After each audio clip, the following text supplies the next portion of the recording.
Huh? Say what? Singing is horrible, but my talk about movies, that's what I do.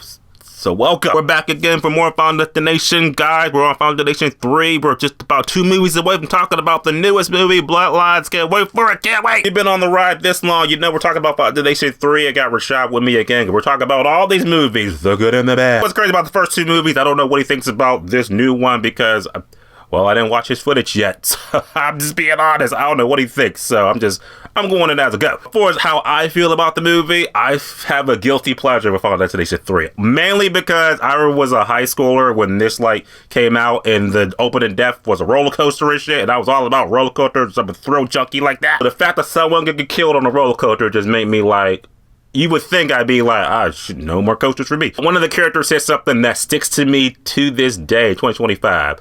He said, you're more likely to die going to an amusement park than dying at the amusement park. From then on, that just stuck with me because every time I get in line for a coaster or something like that, I think to myself, okay, in order for me to get physically harmed or potentially die on this coaster, that means that the roller coaster had to malfunction at this exact second, this exact minute, this exact hour, this exact day, this exact month, at this exact year, at this exact time, I get on the coaster. That's 6 things that have to line up for me to die on this coaster. Think about it like that, you're just the odds are kind of more in my favor. Because it's just better chance, there's just as much chance of me dying on the coaster right now versus I could be I could be the next person online to get in line, and then the coaster just malfunctions. See, I just dodged that. Then again, that means death will just come back for me later, so I guess I'm fucked anyway. Before we get into my thoughts on Final Destination 3, let's talk about Rashad. Let's get you back on the scene, big bro. Tell us what you think about Final Destination 3.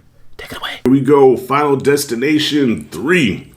Yeah, I think I can easily say, and Darnell, I think you said this is your favorite one as well. I think this is, the best Final Destination so far. Way better than 1, and I will even put it over 2. Even though I say 2 still has the better opening, because I will never forget that highway opening. This one tried with the roller coaster, and I get it because they try to feed off of people's fears. And man, well, what could be one of the scariest things that could happen to somebody? Getting stuck on a roller coaster or getting fucked up on a roller coaster.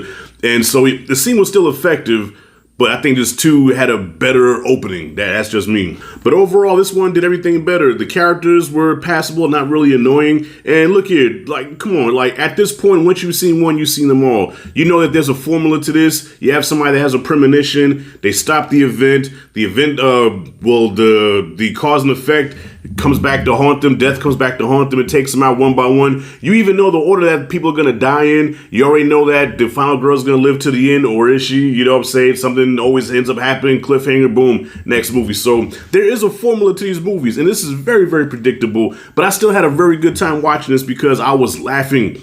Not so much laughing at it, but laughing at the absurdity and just the kills in general. So off rip, probably my favorite kill in this movie is probably the tanning bed kill. Okay, the tanning bed kill. And the one where the girl took all the nails with the nail gun and it went all through her hand and she was trying to block the nail gun with her hand and it kept going through her face. She was just like, it's just something funny about a girl getting wrecked. I don't know what it is. I ain't shit, man. It's something about a girl, especially a white girl, man. It's just something funny about a white girl getting wrecked.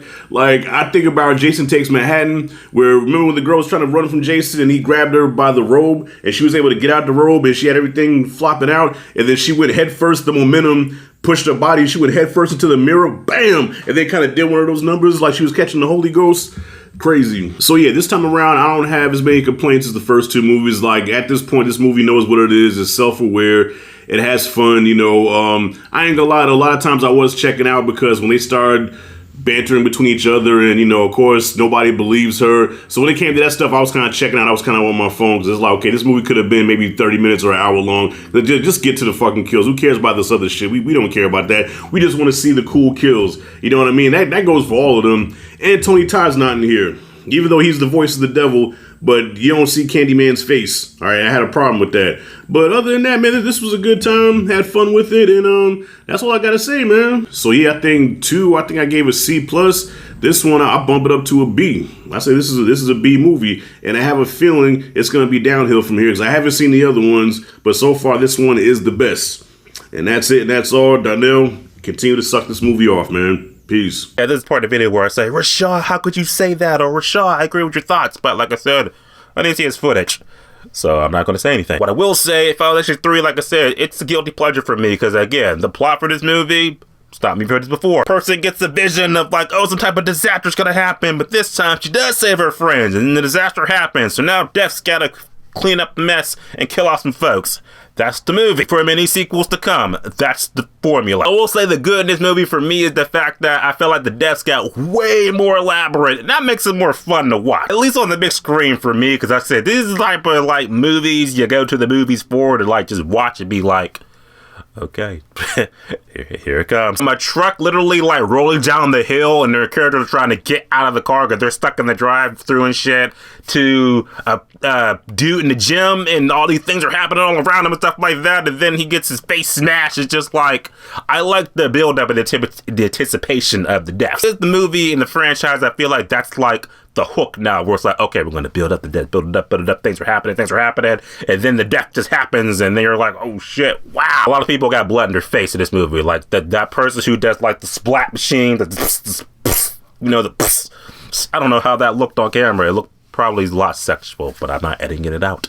I'm not. Movie that I feel like has my favorite deaths, and I can't talk about that. We cannot forget the death that was like kind of like a franchise staple. You know how every franchise have like, okay, that's the death. That's like, you gotta mention it. With the one that was in the Home Depot where the girl like got the nail gun in her face, shit like that. She was like, that image right there. Can I show it? Can I find it? It's right here or right here. Where I edit it. That right there, I was just like,